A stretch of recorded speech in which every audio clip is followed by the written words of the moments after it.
विमल पोलो जुबा केसरी, हर पल मनाओ केसरी त्योहार। करता हूँ। आप कहाँ से आए? मैं राजस्थान से जी। आप यहाँ कर्तव्य पथ पर क्यों आए? ये हमारा देश जो आज़ाद हुआ है, इस कारण हम कितनी भीड़ है यहाँ पर, इसलिए देखने के लिए आए हैं। और यहाँ क्या क्या प्रोग्राम हुआ है, इस देखने के लिए आए हैं। तो परेड परेड टीवी पे देखा? हाँ जी, यहाँ पर भी देखा।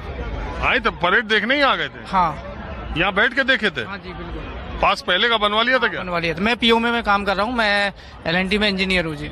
तो तब से सुबह से अभी तक इधर ही हो? हाँ इधर ही है जी। अच्छा, चलिए तो खुशी की बात है। आप कहाँ से आए? अरे आप इतना तेज क्यों पीछे भाग रहे हैं? हाँ जी बताइए। हाँ सर, उत्तराखंड से आया हूँ। क्या परेड देखने आए थे या परेड जहाँ होती है वो जगह देखने आए? परेड देखने के लिए आए थे हम। देखा परेड? परेड देखा हमने। बैठ के देखा। ओ तो पास पहले ले लिया था? हाँ, 23 को देखा हमने, आज तो। अच्छा, रिहर्सल देखी थी? हाँ बस। तो बताइए। अच्छा, मैं जानने के लिए आया हूँ 77 साल में भारत आजादी के बाद हमारे आजादी के सपूतों ने, हमारे स्वतंत्रता आंदोलन लड़ने वाले लोगों ने जो सोचा था, आपको लगता है देश वहां तक पहुंचा? देश वैसे जो है 5-6 साल से देख रहे हैं कि काफी प्रोग्रेस कर रहा है। और जैसे मेड इन इंडिया हथियार हो गए, और अपना जो है आर्मी में जो है, जैसे देखो अभी कमांडो जो भी अपना ये अपना जो निकला था, वो एक जो है जोश भर रहा था देश को। और जो भी जो है कार्रवाई हो रही देश के आगे बढ़ने की, वो जो है बिल्कुल प्रकृति पे है।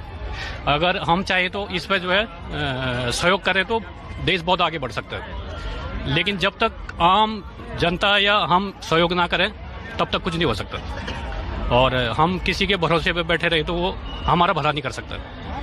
भैया मैं ये कह रहा हूँ कि जब ये संविधान लागू हो रहा था तो महात्मा गांधी के आदर्शों पर चलने की बात उस समय के राष्ट्रपति राजेंद्र प्रसाद जी ने कहा। आपको लगता है महात्मा गांधी के आदर्शों पर देश चल रहा है, चलता आया है? महात्मा गांधी के आदर्श पे चल रहा है, ये अभी तक तो ये संभव नहीं है। लेकिन कोशिश कर रहे हैं सभी, लेकिन कर नहीं पा रहे। और हम सब ने ये जो है ये कोशिश करना चाहिए कि ये महात्मा गांधी के आदर्श और जो संविधान हमारा बना हुआ उस पर चलने की कोशिश करना चाहिए, तभी देश आगे बढ़ सकता है। हाँ जी, आप क्या करते हो? पढ़ाई करते हैं। कहाँ? मुखर्जी नगर। क्या चीज के? कॉम्पिटिटिव एग्जाम की। क्या नाम है आपका? आकाश। तो आकाश जी कौन सा एग्जाम दे रहे हैं? UPSC का, जनरली UPSC का ही दे रहे हैं। उसी के एम से यहाँ आए हुए हैं, बनारस से तैयारी करने जी। 26 जनवरी 1950 क्यों मनाया जाता है? क्योंकि हमारा संविधान लागू हुआ था आज के दिन। तो 26 जनवरी ही डेट क्यों रखी गई? क्योंकि नहीं, संविधान तो हमारा पहले भी बन के तैयार हो गया था। कुछ आर्टिकल जैसे आर्टिकल 324 हो गया, 19 हो गया, फिर 12 से 35 तक हो गए, ये तो पहले लागू हो गए थे। लेकिन कुछ आर्टिकल जो पूरा तैयार नहीं थे, वो 26 जनवरी 1950 को जो है कि लागू किया गया। मैं पूछ रहा हूँ 26 जनवरी ही डेट क्यों रखी गई? 26 जनवरी डेट क्यों रखी? क्योंकि रावी नदी के तट पे जो है कि 1929 में जवाहरलाल नेहरू ने इस दिन तिरंगा फहराया था। तो इस 1929 तिरंगा फहराया हुआ था रावी नदी के तट पे। तो उस डेट को ध्यान में रखते हुए आज के दिन लागू किया गया 1950, जब संविधान तैयार हो गया तब। 26 जनवरी को ही कांग्रेस पार्टी ने पूर्ण स्वराज का नारा दिया था। बिल्कुल वही रावी नदी के तट पे। आप सही है। तो एक बात बताइए, आपको क्या लगता है कि आजादी के इतने वर्षों के बाद हम एक गणतांत्रिक राज्य के तौर पर उन आदर्शों को जो हमारे संविधान निर्माताओं ने सोचे थे उस पे कितना आगे बढ़ पाए? नहीं, आज के परिप्रेक्ष्य में अगर देखें तो वैश्विक पॉलिटिक्स बहुत तेज बदल रही है। जैसे डोनाल्ड ट्रंप जो है कि वैश्विक परिप्रेक्ष्य बदल रहे हैं, जो उस टाइम का जो वर्ल्ड व्यवस्था थी आज बदल रहा है। हाँ, महात्मा गांधी हो गया, जवाहरलाल नेहरू हो गए, सुभाष चंद्र बोस हो गए, इनके जो आदर्श जैसे लोकतांत्रिक मूल्य हो गया, लोगों के अधिकारों की रक्षा हो गई। हम ये तो नहीं कहते कि हाँ पूरा हो गया, लेकिन उस मार्ग पर चलने की कोशिश हमारी सरकार और हम लोग कर रहे हैं। अब तो नेहरू पर ही तमाम सवाल उठाए जा रहे हैं। नहीं, मैं तार्किक नहीं समझता, क्योंकि उस टाइम की परिस्थिति कुछ और थी, आज की परिस्थिति कुछ और है। उस टाइम जो है कि आज के समय में क्या कि 140 करोड़ लोगों को खाना खिलाना बहुत बड़ी बात है। हमारी ये ताकत है जो है कि इसको हमें विल पावर में बदलना है, लोगों को जागरूक करना है। हमें अधिकारों को तो देना है लोगों को, लेकिन कर्तव्यों की बात भी करनी है, तो हमारा देश आगे बढ़ पाएगा। और ये धर्म और जाति को लेकर के जो नहीं, ये तो मैं नहीं मानता, ये एक पॉलिटिक्स का हिस्सा है। अगर उसे वहीं छोड़ दे तो बेहतर है। लोग धर्म वाली पॉलिटिक्स, कट्टरता, हिंसावाद, इन सब चीजों से दूर रहे तो बेटर है। बिल्कुल। Okay, thank you. बिल्कुल आम लोगों से मैं चर्चा कर रहा हूं। अब देखिए 26 जनवरी के दिन परेड आपने देखी, परेड के बाद आप कहां से आए, परेड के बाद के लोगों से बात करना, और ये माहौल आप देखिए पूरा भरा हुआ खचाखच। सिक्योरिटी रीजन की वजह से, भीड़ बहुत ज्यादा होने की वजह से सुरक्षा बलों ने अब कर्तव्य पथ पर आने से लोगों को रोकना शुरू किया। आपको मालूम है कि सुरक्षा की दृष्टि से 26 जनवरी बहुत ही संवेदनशील दिन माना जाता है, और ये जगह तो और भी सुरक्षा की दृष्टि से बहुत सेंसिटिव है। हाँ भाई, बताइए आप अपने बारे में। मैं दिव्यांशु मेरा नाम है, मैं नोएडा में जॉब करता हूँ, वहाँ से आया हूँ। तो आप परेड देखने आए थे, सुबह ही के आए हैं कि परेड के खत्म होने के बाद कर्तव्य पथ देखने आए? मैं परेड खत्म होने के बाद आया हूँ, मैं लाल किला पे था वहाँ। अच्छा, लाल किले पर परेड देखे। वो परेड जो राष्ट्रपति भवन से वहाँ से निकलती है वो लाल किले तक जाती है, मालूम है ना? लाल किले तक एंड होती है वो परेड। तो आप वहीं एंड पर देख रहे हैं? अब एंड पे ही देख रहे थे, काफी क्राउड थी वहाँ पर। तो आपको आज के गणतंत्र दिवस की परेड की कौन सी झांकी सबसे अच्छी लगी?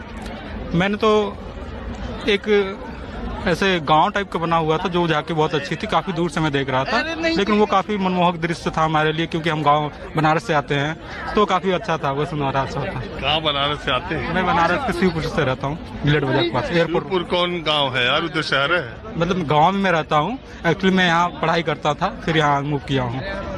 जगतपुर मेरा गाँव है।